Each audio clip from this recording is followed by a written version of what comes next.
Hi everybody, कैसे हो आप सब? I hope you're doing great. If you want to practice with me, stay connected because I'm going to give you so many things in this video. Okay, so let's get started now. So guys, the first topic would be nothing short of. Nothing short of का मतलब होता है से कम नहीं. अगर आप कहते हैं आप एक शिक्षक से कम नहीं हो, मतलब वो क्वालिटी है जो शिक्षक वाली क्वालिटी होनी चाहिए वो आपके अंदर में है, इसलिए मैं कहता हूँ आप एक शिक्षक से कम नहीं हो, या फिर कोई चीज़ किसी चीज़ से कम नहीं है, उस जगह पे आप नथिंग शॉर्ट ऑफ को यूज़ कर सकते हैं। इसके अलावा और भी जो तरीके हैं जो आपको पता भी होगा उसे भी आप यूज़ करिए। ओके, थोड़ा आजकल मैं बिजी हूँ तो वीडियो नहीं अपलोड कर पा रहा हूँ, लेकिन मैं पूरी कोशिश करूंगा कि आपके लिए वीडियो लाता रहूं। ओके, तो चलिए वीडियो को देख लेते हैं। तुम मेरे लिए मेरी बहन से कम नहीं हो, you are nothing short of my sister for me. वह मेरे लिए भाई से कम नहीं है, वह मेरे लिए भाई से कम नहीं है। He is nothing short of brother for me. Endeavour to, endeavour to का मतलब होता है अधिक प्रयास करना। ओके, मैं उससे बात करने के लिए बहुत ज़्यादा प्रयास कर रहा था, लेकिन फिर भी मैं कर नहीं सका, मेरे आने से पहले बाहर निकल गया था। I was endeavoring to talk to him but still I couldn't. He had gone out before I came. यहाँ पर सेकंड स्ट्रक्चर बड़ा ही कमाल का है, जैसे मेरे आने से पहले चोर भाग गया, मेरे आने से पहले वह निकल गया, तो बड़ा ही कमाल का। पहले आप पास्ट परफेक्ट को रखिए, उसके बाद बिफोर के बाद पास्ट इंडेफिनिट को रखिए, बड़ा ही कमाल का सेंटेंस है और बनाइए। With this in mind, with this in mind का मतलब होता है इस बात को ध्यान में रखते हुए, तो उस जगह पे आप कहेंगे विद दिस इन माइंड, इस बात को ध्यान में रखकर, रखते हुए मुझे लगता है कि हमें इस प्रस्ताव को स्वीकार कर लेना चाहिए। With this in mind I think we should accept the offer. इस बात को ध्यान में रखकर या फिर रखते हुए मुझे लगता है कि हमें एक नया अप्रोच अपनाना चाहिए। With this in mind I think we should adopt a new approach. Having said that, having said that का मतलब होता है लेकिन, फिर भी, इसके बावजूद भी, आप कह सकते हैं। Okay, sentence having said that, फिर सेंटेंस यानी रिजल्ट पार्ट को दिखाते हैं, जैसे मुझे डांस करना बहुत पसंद है लेकिन फिर भी मैं बहुत अच्छा डांसर नहीं हूं। I love to dance, having said that I am not a very good dancer. मुझे पता है कि आप बहुत व्यस्त हैं, लेकिन फिर भी मैं आपसे कुछ मदद मांगना चाहता हूँ। I know you are very busy, having said that I want to ask you for some help. Looking forward to, looking forward to का मतलब होता है बेसब्री से इंतजार करना। To eagerly wait for something. Subject helping verb, looking forward to plus verb की fourth form, यानी कि जब लुकिंग फॉरवर्ड टू, यहाँ to as a preposition use किया जाता है, इसलिए आपको यहाँ पर वर्ब की फोर्थ फॉर्म लगाना पड़ेगा, क्योंकि कोई भी प्रीपोजिशन हो उसके बाद आपको अगर जीरंड रखना हो यानी एक्शन वर्ब रखना हो तो आपको आईएनजी फॉर्म को यूज करना होता है। ओके, तो एग्जांपल्स को देखते हैं, जैसे तुम मुझसे मिलने के लिए बहुत ही उतावला हो रही थी। ओके, पास्ट में you were looking forward to meeting me, मैं तुम्हारे जवाब का बेसब्री से इंतजार कर रहा हूं। I am looking forward to your answer. Simply आपको बोलना है। ओके, यहाँ पर लुकिंग फॉर मतलब देख रहा हूं, ये गलत है। Okay, I am looking forward to your answer, that's all, यही आपको बोलना है। आई एम सो सॉरी, यहाँ पर मिस्टेक है। Next one is in response to.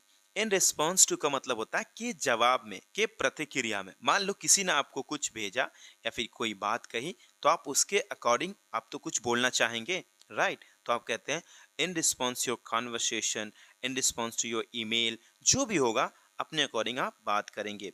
आपके ईमेल के जवाब में मैं आपको बताना चाहता हूं कि, और भी कुछ ऐड करना चाहते हैं, you could add in response to your email I would like to inform you that.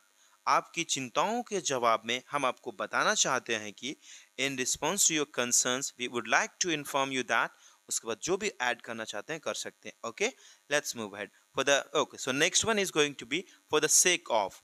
For the sake of का मतलब होता है के खातिर, के लिए। ओके, गरीबों की मदद के लिए या फिर गरीबों की मदद के खातिर वह अपना सारा पैसा दान कर देता है।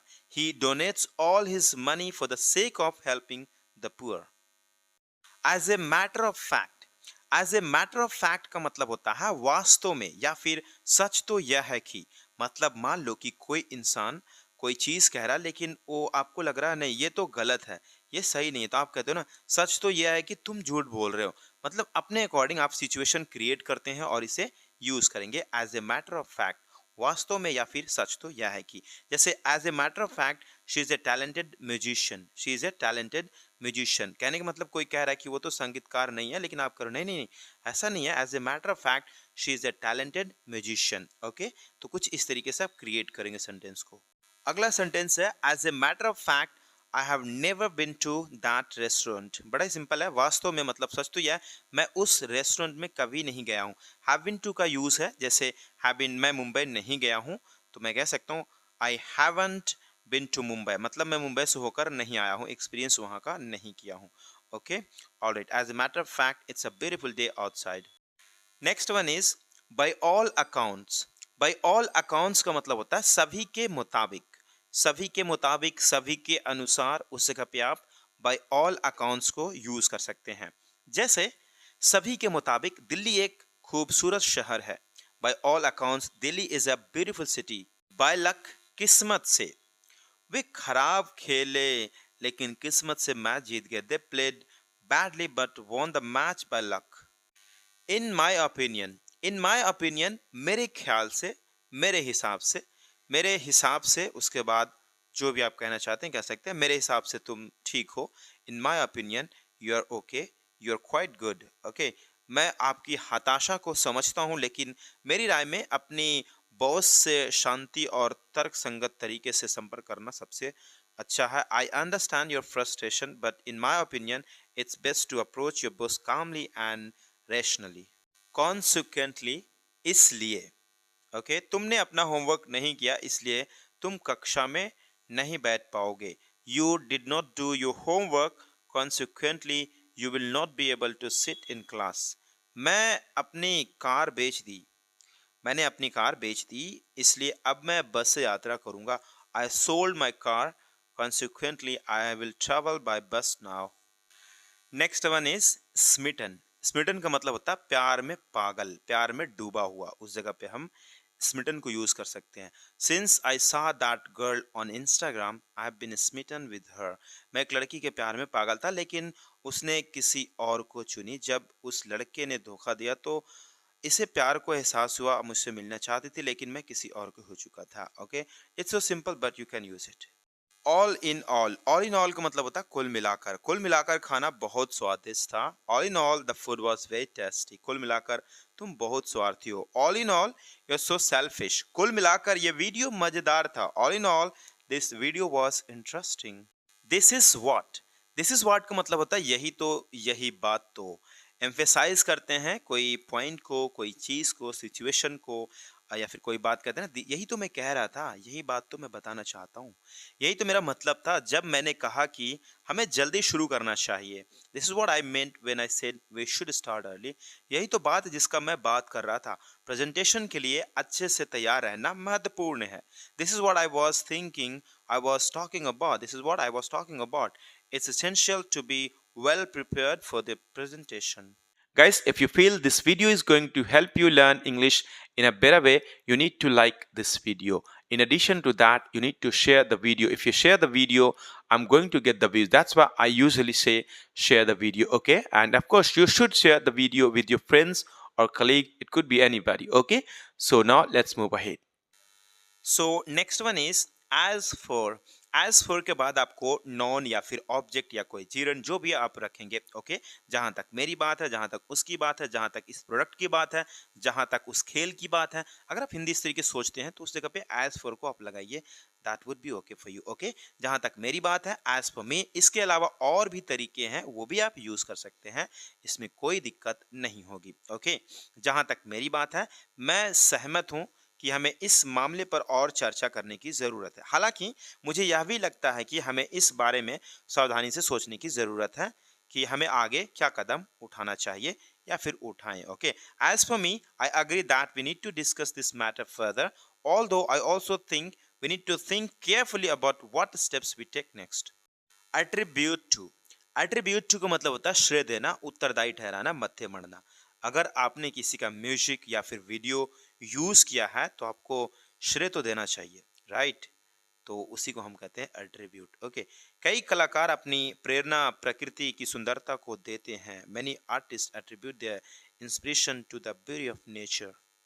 Out of hand, out of hand का मतलब होता है कंट्रोल से बाहर। अगर कोई चीज कंट्रोल में ही नहीं है तो उस जगह पे आउट ऑफ हैंड, यानी कि आप यूज करते होंगे out of control, that's okay, लेकिन उस जगह पे आप आउट ऑफ हैंड को भी यूज कर सकते हैं। जैसे यह बाजार की भीड़ तो पूरी तरह से बेकाबू हो रही है, मैं मुश्किल से हिल डुल पा रहा हूँ। This shopping crowd is getting completely out of hand, I can barely move. In a good mood, अच्छे मूड में होना। आज मैं बहुत खुश हूँ क्योंकि सूरज चमक रहा है और पक्षी गा रहे हैं। I am in a good mood today because the sun is shining and the birds are singing.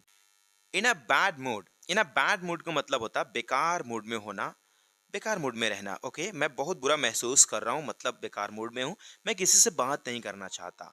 I mean a really bad mood, I don't want to talk to anybody, anyone. Okay, next one is in the hope of. In the hope of का मतलब होता है कि उम्मीद से, in the hope of that, के उम्मीद से की।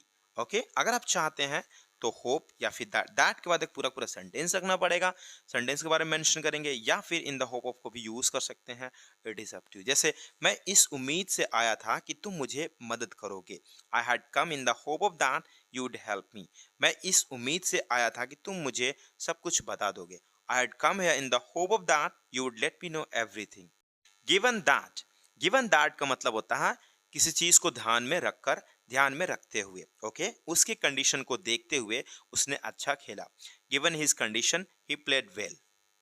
On the brink of, on the brink of का मतलब होता है के कगार पर। के कगार का मतलब होता है अब तब होने ही वाला है, मतलब एकदम अब तब में है, बस होने के कगार पर है, तो उस जगह पे हम कगार भी बोलते हैं। या फिर होने ही वाला है, एकदम बहुत ही जल्द, अब और तब में है, उस जगह पे हम के कगार को यूज करते हैं। भारत एक बड़े आर्थिक सुधार के कगार पर है। India is on the brink of a major economic reform. देखो, ऑन द ब्रिंक ऑफ की जगह पे आप ऑन द वर्ज ऑफ को यूज कर सकते हैं। फर्दर मोर, इसके अलावा, इसके अलावा वो इवेंट में भाग लेना निःशुल्क है। Furthermore the event is free to attend. वह एक टैलेंटेड सिंगर है और इसके अलावा वह एक बड़ी डांसर है। She is a talented singer and further more she is a great dancer. Additionally, additionally का मतलब होता है इसके अलावा, इसके अतिरिक्त। ओके, इसके अतिरिक्त, इसके अलावा उत्पाद यानी प्रोडक्ट 1 साल की वारंटी के साथ आता है। Additionally the product comes with a 1 year warranty. इसके अलावा रेसिपी का पालन करना आसान है। Additionally the recipe is easy to follow. As well as, साथ ही साथ, मुझे सेब खाना पसंद है, साथ ही संतरे भी, मतलब साथ ही साथ संतरे भी। I like to eat apples as well as orange. मैं अंग्रेजी बोल सकता हूँ, साथ में हिंदी भी। I can speak English as well as Hindi. Throw in the towel, throw in the towel का मतलब होता है हार मान लेना। ओके, टू गिव अप और surrender in the face of a difficult. हार मान लो, अब कुछ नहीं हो सकता। Just throw in the towel, nothing can be done now. मैं उस प्रोजेक्ट को छोड़ रहा हूँ, यह बहुत कठिन हो गया है। I am throwing in the towel on that project, it has become too difficult. whatever, whatever, जो भी, जो कुछ भी, तुम जो भी करो मैं तुम्हारे साथ हूं। whatever you do, I'm with you। जो चाहो पी लो, मुझे कोई आपत्ति नहीं। drink whatever you want, I don't mind। जो चाहो पी लो, जो कुछ भी चाहो पी लो। ओके, जो कुछ भी हुआ वह हमारे लिए अच्छा ही हुआ। whatever happened, it was for our good, मतलब हमारे अच्छे के लिए था। ओके, सेंस के हिसाब से ट्रांसलेट करना। ओके, डिस्पाइट को यूज करते हैं। डिस्पाइट प्लस नॉन फ्रेज, के बावजूद। डिस्पाइट नॉन फ्रेज, उसके बाद सेंटेंस। जैसे उनके अलग विचारों के बावजूद वे अच्छे दोस्त हैं। Despite their different opinions they are good friends. Despite को आप बीइंग के साथ कैसे यूज करेंगे, मतलब जब आप स्टेट ऑफ बीइंग की बात करेंगे तो उस जगह पे बीइंग को यूज करेंगे। जैसे डिस्पाइट बीइंग अ लीडर, है ना, एक लीडर होने के बावजूद। प्रतिभाशाली छात्र होने के बावजूद, despite being a talented student, वो परीक्षा में अच्छा स्कोर नहीं कर पाया। He couldn't score well in the exams because he didn't prepare, क्योंकि उसने तैयारी नहीं करी थी। अब आप डिस्पाइट को हैविंग के साथ भी यूज कर सकते हैं। स्टेट ऑफ पोजीशन को दिखाने के लिए, अधिकार दिखाने के लिए। जैसे लिमिटेड रिसोर्सेस होने के बावजूद, मतलब पास होने की बात कर रहे हैं, राइट? किसी के पास भी हो, मतलब अधिकार है ना? उसने एक सक्सेसफुल बिजनेस बनाने में कामयाबी हासिल करी। Despite having limited resources, she manage to build a successful business. For better or for worse, मतलब अब चाहे अच्छा हो चाहे बुरा हो, उस जगह पे आप for better or for verse को यूज कर सकते हैं। जैसे चाहे अच्छा हो या फिर बुरा हो, वो मेरी कुछ नहीं लगती है। For better or for worse, she is nothing to me. Not to mention, not to mention का मतलब होता है कि तो छोड़ ही दो, मतलब कि लेट अलोन वाला फीलिंग को यहाँ पर भी दर्शाएंगे। जैसे अगर आप कहते हैं ये तो छोड़ ही दो, उसने ये तक नहीं पूछा, इसको तो दूरी कर दो। अगर ये करता तो बात अलग था, लेकिन ये तक के नहीं करा और इसकी तो बात ही मत करो, उस जगह पे हम कहते हैं नॉट टू मेंशन। ओके। जैसे अरे यार चाय की तो बात ही मत करो, उसने पानी भी नहीं दी थी। He did not even offer me water, not to mention tea berry. Handsome की तो बात ही मत करो, वो बहुत चालाक लड़का है, अरे और तेज भी। Not to mention handsome, he is a clever and intelligent too. Mean nothing to, मायने नहीं रखना। अगर कोई चीज मायने नहीं रखती किसी के लिए, या फिर कोई चीज किसी चीज के लिए मायने नहीं रखती है, तो मीन नथिंग टू को यूज कर सकते हैं। उसका यह बचपन के खिलौने मेरे लिए कुछ भी नहीं मतलब रखता, कुछ मायने नहीं रखता। He childhood toys mean nothing to me, उसकी यह बातें मेरे लिए कुछ भी महत्वपूर्ण नहीं है, कोई मायने नहीं रखता। Her words mean nothing to me, वे तुम्हारे लिए कुछ भी मतलब नहीं रखते, they mean nothing to you. On the pretext of, के बहाने, वह मुझसे यह कहते हुए मिली कि वह मेरा दोस्त है, लेकिन वह वास्तव में मुझे धोखा देना चाहती थी। She met me saying that she was my friend, but she actually wanted to deceive me. यहाँ पर मेरा दोस्त है, यानी फर्स्ट पार्ट को आपने पास्ट में कहा है, इसलिए सेकेंड पार्ट भी पास्ट में आएगा, as per direct indirect speech. Okay. खैर, आपको ज़्यादा चिंता करने की ज़रूरत नहीं है। मिलते हैं अगले वीडियो में, तब तक के लिए अपना ख्याल रखिए। अगर आप यहाँ पे प्रेजेंट में ही बोलते हैं तो कोई दिक्कत नहीं होती। फिर मिलते हैं गाइस, हैव अ